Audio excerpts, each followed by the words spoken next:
Bonjour, je m'appelle Charles Monluc et je vais vous présenter Le Joueur de Fiodor Dostoïevski. Fiodor Dostoïevski est un écrivain russe né en 1821 et mort en 1881. Ses romans les plus connus sont Crime et Châtiment, Les Frères Karamazov et Les Carnets du sous-sol. Il est aussi considéré comme l'un des plus grands romanciers russes. Il a également un frère qui est écrivain. Le Joueur est un roman. L'histoire se déroule au XIXe siècle, environ dans les années 1865, et dure environ 2 ans. L'histoire se passe à Rontembourg, une ville d'eau imaginaire, avec un casino qui attire de nombreux touristes.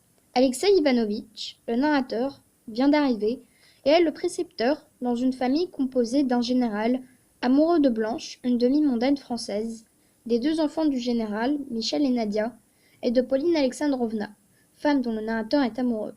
Avec eux se trouve Monsieur Astley, un riche anglais, amoureux de Pauline et ami d'Alexei, et le marquis des Grieux, un Français aimé par Pauline. La famille devient pauvre et attend la mort de la tante du général pour que celui-ci hérite. Au milieu du roman, la grand-mère arrive sans le dire à personne. La tante du général connaît les idées de son neveu et en allant au casino, elle devient dépendante du jeu. Les personnages sont le narrateur, Alexei Ivanovitch. C'est le précepteur des enfants du général. Il tombe amoureux de Pauline et a une obsession à jouer au casino. Pauline Alexandrovna. C'est la belle-fille du général. Elle aime de Grieux et réfute l'amour du narrateur, de Grieux. Le général lui doit de l'argent. Il est français. Monsieur Astley. Il est anglais. C'est un ami d'Alexei et semble également être amoureux de Pauline. Le général. Il est veuf et voudrait se marier avec Blanche, mais il n'a pas assez d'argent. Il doit de l'argent à de Grieux. Blanche du Plaquet, alias de Comminges. Elle est française et riche, et elle voudra se marier avec un homme riche. La grand-mère richissime, Antonida Vassilievna Tarasevitch, tante du général, le général attend sa mort pour hériter et se marier. C'est un registre difficile à cause du vocabulaire spécifique sur le casino, comme alvéole. Je vais vous lire un extrait du roman où la grand-mère visite le casino et commence à vouloir jouer. Le deuxième Frédéric subit le sort du premier. Nous en plaçâmes un troisième. La grand-mère ne tenait plus en place.